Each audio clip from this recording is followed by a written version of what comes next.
Again, we were talking about the concept of the letter Vav. And Vav normally symbolizes connection, two things being joined together. I just want to say one thing to Corinne. Corinne, in the Mishkan, they had hooks, like for the drapes and everything. Mm-hmm. So the word hook is Vav, spelled Vav Vav. See, when we say Vav, we just the letter Vav, although it has a spelling. They were saying Yud was Yud Vav Daled, spelled like Yud. If you're spelling out the letters like Aleph, you don't say just the letter Aleph. Aleph is Aleph, Vav is Pei. So the word, the letter Vav is spelled Vav Vav. Mm-hmm. And Vav Vav is a word that means hook, and you see it in the parshas of the Mishkan, the sanctuary. They have a hook called Vavim, or Vavehem, whatever. But the singular is Vav, and you see the letter Vav is a hook. It's a visual hook, like Staples. They have that little, Okay, let's continue. Let's go back to the thought because it's a little. Is there anyone? Is this group taking place anywhere else with someone not as good as Jeff? But I'll even take a lesser group. Okay, so I wanna finish this thought because it's a little bit. It needs a little bit of development. Okay. And I want to get through the thought before we have questions. Before we have questions or any other ideas, because otherwise we're not going to be able to do this one. So you're looking at me, but I'm sure you're talking to soon. Okay. We normally think of Vav as a letter of connection. Mm-hmm. So second day of creation. God says there should be Rakia b'toch hashamayim v'hi mavdil b'mayim v'mayim, and we get through the whole second day, and we have no Vayar Elokim ki tov. Right. We have no that God saw that separating out the upper water from the lower water is good. Because go ahead, Alan. No, I thought you wanted to make it persistent. All right. Yep. Because separation between two like things is usually not a good thing. So we have the idea that when you're separating out something, there can't be really anything good that comes from that. But what happened on the first day? There's light and there's darkness. God separates the two of them out. He says, "Vayar Elokim et haor ki tov." Right, that's two different things. Light and dark. I said like things, two things that the second day is only water and water. That's what my point was. So, when we separate things for a productive purpose, then there can be something good in that. When we take something, like divorce is necessary sometimes. When we take hopefully the thought will remain coherent. So when we take something and separate out for a good reason, there can be good in that. We're now going to go to another pasuk that we're going to use to explain the thought a little further. There's a pasuk in Zechariah. It says, "Ha'emet va'shalom ehavu." You should love truth and peace. But it's written in an ordered fashion. Truth first, and then shalom. Then peace. Right. Why? If you try to make peace between people, but end up lying to them, you know that peace is going to be something that is vulnerable and will not necessarily stay. So you have to have truth first before you can have peace. So when you are separating out things that are something good and something bad, light and darkness, that type of a vav, that type of separation is something that has goodness in it because it follows truth. When you take two things that are the same, the water below and the water above that both had equal character, and you separate them out just because the world couldn't exist if they were merged together, there'd be no space for anything else, then okay, it's something that needs to be done, but it has no inherent good or bad in it. There's no difference between this molecule of water that went that way and this one that went the other way.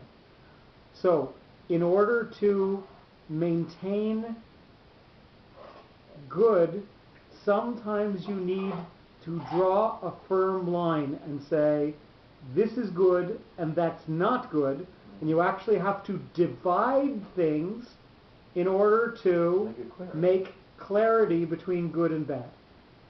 What does Pinchas do? Pinchas comes and sees that Zimri and Cosbi were going to be a continuous source of division. There was no way to reconcile their position that the people of Israel could dilute themselves and become one with another nation, with the people of Israel remaining holy and separate and who they were. So Pinchas had to make an act of separation for the sake of good. Like Sarah did with Ishmael and Hagar. So it wasn't a Vav HaChibur, it was Vav HaChiluk. He had literally had to take his spear. He had literally had to take something that was long and straight. So just exiling them? And no, because they would have been a source of people who objected, and some people would have left and followed behind their idea. So it would have divided the people. So there was no other answer to create peace other than to make a separation, to make a sharp difference between what they had done and the ability to continue the people of Israel. So we have shalom, this idea of creating peace by making a division, by separating out an idea from the ability to have the Jewish people continue. So we have literally a vav of separation, which actually creates peace, and that's what Pinchas says. Isn't that what you said about Shalom and Emet? Because Shalom and Emet we also see in the Esther. And what's the order there? That when you said the Zachariah, I was surprised. The one I know, Shalom and Emet, is in Megillat Esther. It's in Megillat Esther. And there it is Shalom and Emet, isn't it? It's not Emet and Shalom. How does that jive with what you were talking about, that Emet has to come first? Because I think it's always Emet, like in a marriage, it has to be a balance. I don't know which comes first. I think how I learned it always, that you have to have a balance between all Shalom is not good and all Emet is not good. It has to be it's a balancing act. You can't always tell the truth. And if you say Emet all the time, there'll be no Shalom. And if you say Shalom all the time, you swallow everything, and you can't say what you really feel, it's also not good. So it's a balancing act. You need both Shalom and Emet. So I don't know, but it's the Emet coming first. The concept in Megillat Esther, when they send a letter to all of the Jewish people at the end of a war, they send Divrei Shalom ve'emet, they send words of peace, i.e. the fight is over, you don't need to continue fighting, and then ve'emet, what this peace has actually granted us and given us.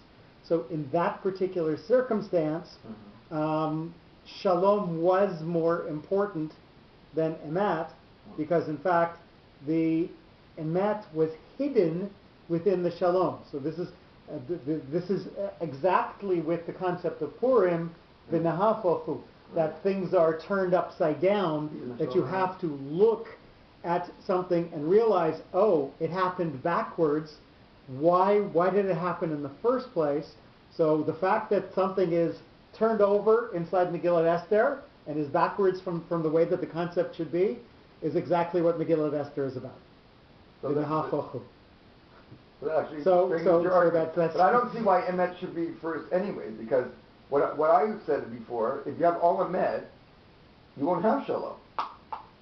If everyone else has different colors, I don't care what you say. No, if both people acknowledge the Emet, the truth that's there, then you do have Shalom. Even if it's a difficult truth, if everybody acknowledges the truth, then that acknowledgement in and of itself creates peace. And also one is a matara, like one is aimed towards the other. So if you have emet, where you have your positions clearly stated, so you know how to achieve shalom, because it's on the table. You know what you're dealing with. If you start... That's what also. If you're clear, Chaim is very clear. I think he's believe it till later. No. He was very clear, so there wouldn't be Lashon Hara later, like about money, because there's always these mental understandings with Are there people here? No, okay, well, yeah, okay. Alan, master's level question. Yes. Haemet v'hashalom ehavu. The quote from Zechariah. Oh, that's the one. Where does that appear in the davening? Well, I want someone else to answer also. Yeah, but you're the only one who knows. Well, I'm not even sure if you'd know this. I don't think I do. So this is in Hineni for Rosh Hashanah Yom Kippur. See? He's good. You said the So- Himini? I said Rosh Hashanah Kippur, remember? Yes, but only the Chazan says it.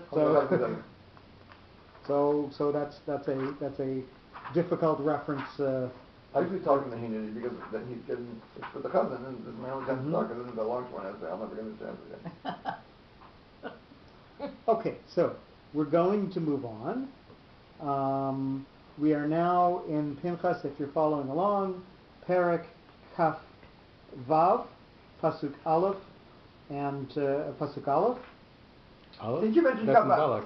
hello? Since you mentioned Kaf Vav, and since we're talking about letters, Jeff, and everybody, right? I'm waiting for your acknowledgement, right? So Kaf Vav, you said before that no letters except for the Kuf and the, what's the other one? The Hey. And the Hey. What are you going to do about Kaf Vav? Give me, Kaf is a letter, Vav is a letter. Give me 2 letters in the Torah. You know when they say, Yisrael, Yesh Yishim Ribo, there's 600 letters in the Torah. When you count, there's not 600,000 letters in the Torah. So where do they get that from? What? Give me 2 other letters in the Aleph Beit that are a combination of Kaf and Vav. I'm sure you never thought of this.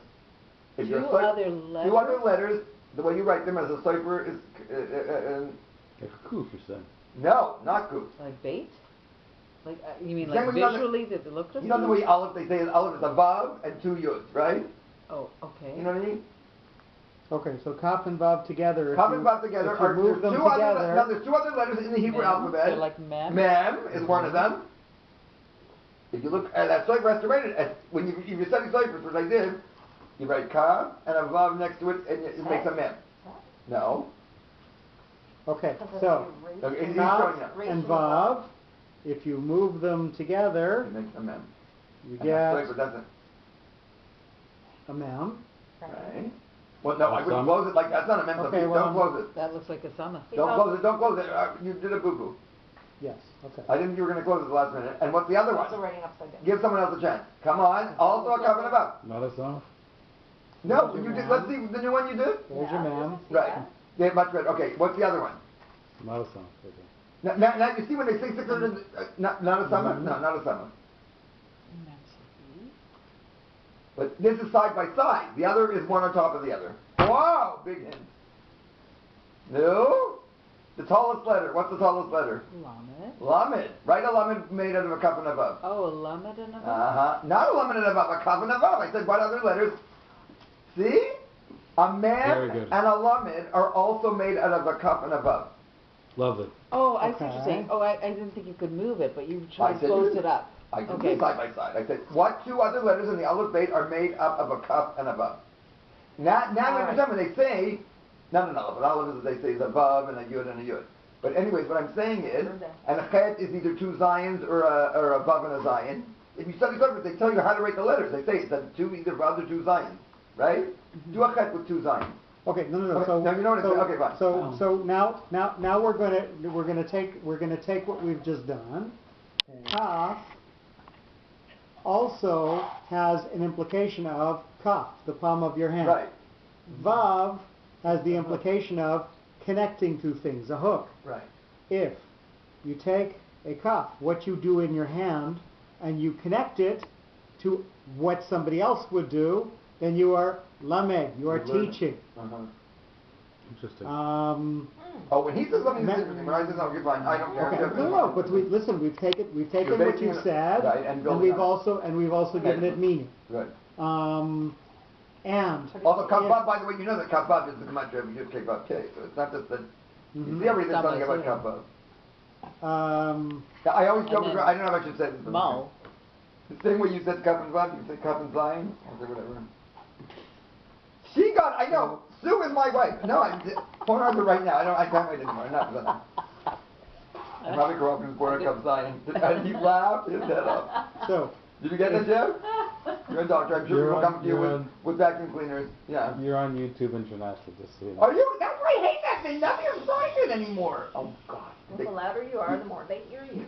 You didn't shut that off, boy. If We have to you fix take, that. I don't want that. if you take, please. yeah. So maybe if we've mentioned a name, we should go on to Wait, tape. yeah.